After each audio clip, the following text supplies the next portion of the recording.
Hello students, today we will do the exercises of chapter number 6, A Pod of My Own. So come to the page number 57, Expand Words. Topic is abbreviations. In the lesson, you read that the pod is called Ultra PRT. तो यहाँ देखिए ULT and PRT are called abbreviations. इनको abbreviations बोला जाता है. Abbreviations are usually found by using the first letters in capitals of the words that make the full form. जो full form होती है उसका हर वर्ड का फर्स्ट लेटर कैपिटल में लिखकर एब्रीविएशंस बनाए जाते हैं. जैसे फर्स्ट आपका ULT है, इसकी फुल फॉर्म हम कैसे लिखेंगे? इसको फुल फॉर्म में लिखा जाएगा अर्बन लाइट ट्रांसपोर्ट. ऐसे ही PRT को फुल फॉर्म में लिखेंगे हम personal rapid transit. Okay, come to the page number 58.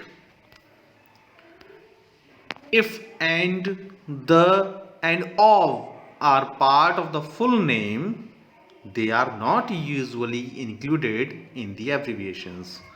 जैसे किसी की फुल फॉर्म में वर्ड्स के बाद एंड, वर्ड्स के बीच में एंड, द और ऑफ अगर यूज किया गया है तो हम उसको कैपिटल लेटर्स में, उसको एब्रीविएशंस में नहीं लिखते हैं.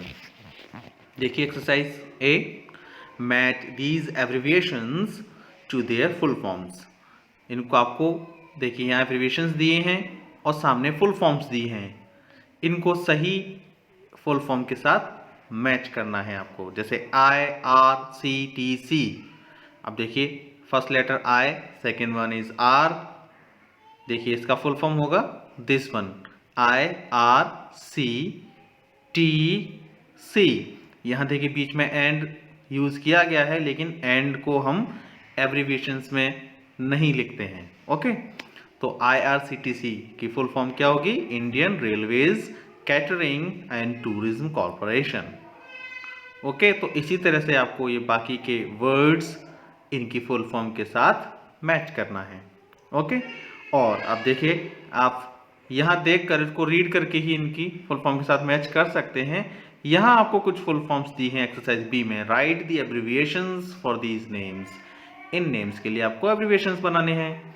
तो देखिए first one, world health organization. World health organization को हम शॉर्ट फॉर्म में कैसे लिखेंगे?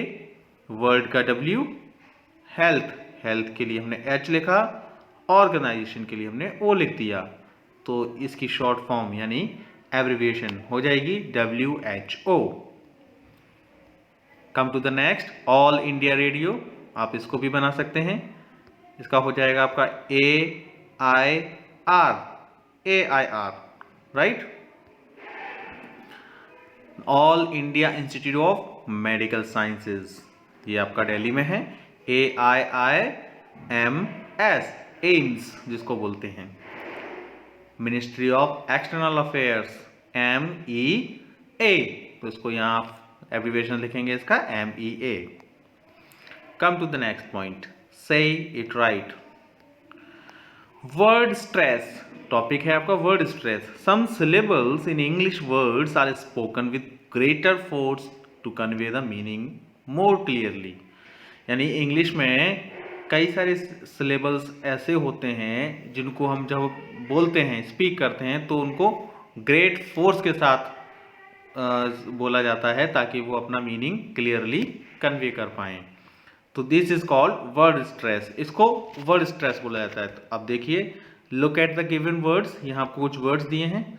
Listen to these words and say each of them aloud, stressing the highlighted part of the word. तो जो यहाँ पर हाईलाइटेड वर्ड पार्ट आपको वर्ड्स में दिए गए हैं, इन पर स्ट्रेस डालते हुए इनको रीड करना है. तो देखिए फर्स्ट वाले को हम कैसे रीड करेंगे? Action.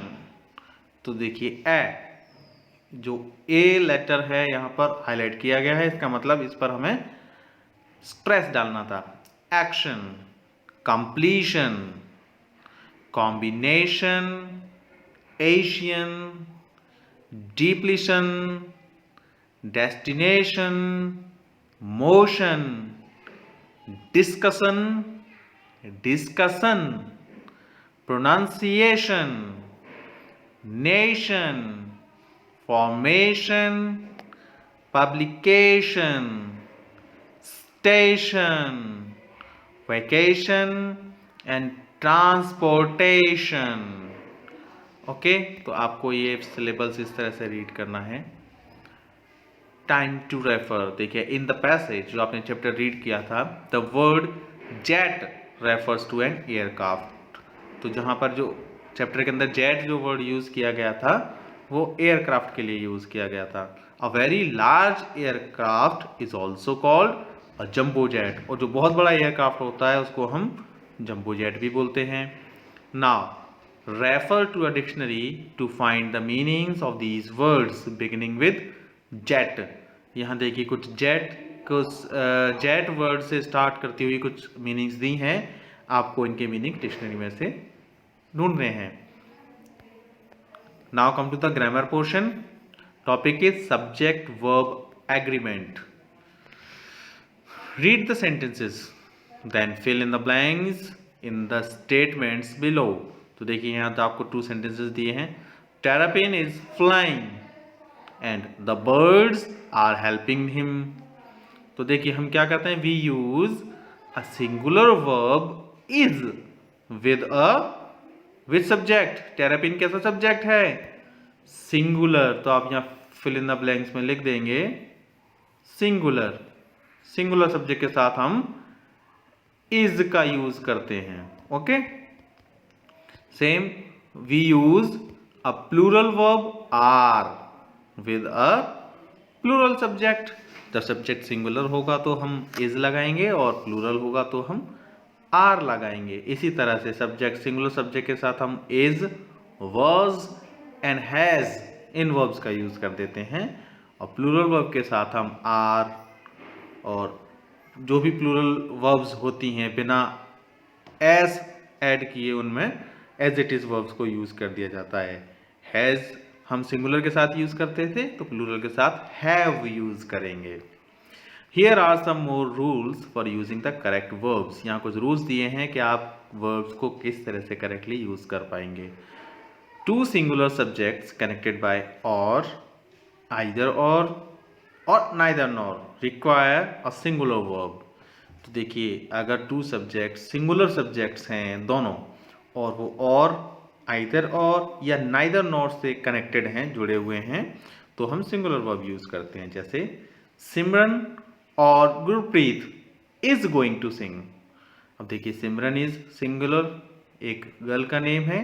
Gurpreet is also singular, ये दोनों नेम और से ज्वाइन किए गए हैं तो इसके साथ हम सिंगुलर वर्ब ही यूज करेंगे. सिमरन और गुरप्रीत इज, यहां आर यूज नहीं करना है, इज यूज करना है. Is going to sing. Okay same, neither I nor Kiran is going for the party. Okay kids, अब ध्यान दीजिए इस पर. When using or, either or and neither nor in a sentence the verb agrees with the noun or pronoun closest to it. अगर or, either or, neither nor ये sentence में use किए गए हैं तो जो वर्ब है वो एग्री करती है उस नाउन या प्रोनाउन के साथ जो उसके क्लोजेस्ट है. वर्ब के जो नजदीक जो नाउन या प्रोनाउन लिखा होगा हमें उसी के अकॉर्डिंग वर्ब लगानी है. जैसे neither the books nor the register is on that shelf. तो देखिए वर्ब हमने यहाँ इज यूज की. इज के पास हमारा कौन सा सब्जेक्ट है, बुक्स या रजिस्टर. देखिए रजिस्टर पास में लिखा है तो रजिस्टर के अकॉर्डिंग वर्ब लगेगी. रजिस्टर सिंगुलर है इसलिए इज.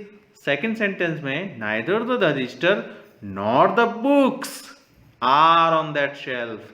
तो यहाँ पर बुक्स प्लूरल है इसलिए इसके साथ प्लूरल वर्ब यूज की गई है. रजिस्टर सिंगुलर था इसलिए इसके साथ सिंगुलर इज यूज किया गया था. Okay, we use a singular verb with the distances, period of time, sums of money, etc. when considered as a single unit. अगर हम सिंगल यूनिट की तरह किसी डिस्टेंस को पीरियड ऑफ टाइम को या सम ऑफ मनी को यूज़ करते हैं तो वहाँ हम सिंगुलर वर्ब ही लगाते हैं। जैसे देखिए 100 रुपी is too much for this rubber band, यानी इस रबर बैंड के लिए 100 रुपी जो है वो काफ़ी है। तो देखिए 100 रुपीज़ एक सम है, टोटल सम है कि मनी का, इसलिए इसके साथ इज यूज़ किया गया। 5 years was a long time to be on holiday। तो देखिए 5 years, पीरियड्स ऑफ टाइम की बात हो रही है, एक ऐसा पीरियड जो 5 years का है। तो पीरियड एक है इसलिए इसको हम सिंगुलर मानते हुए यहाँ पर was यूज करेंगे, वर का यूज नहीं होगा। आई होप आपको सब्जेक्ट और वर्ब इन दोनों का एग्रीमेंट समझ में आया होगा कि हम सिंगुलर सब्जेक्ट के साथ सिंगुलर वर्ब और प्लूरल सब्जेक्ट के साथ प्लूरल वर्ब का यूज करते हैं। Now you have to do this exercise. Choose the correct verb from the brackets to complete each sentence. देखिए where dash the boy gone. अब यहाँ सब्जेक्ट क्या है, देखिए subject is the boy. Boy singular है plural, boy singular है तो हम इसके साथ हैज का यूज कर देंगे। ओके, ऐसे ही दे प्लूरल है, अब दे के साथ हमें वॉज लगाना है या वर।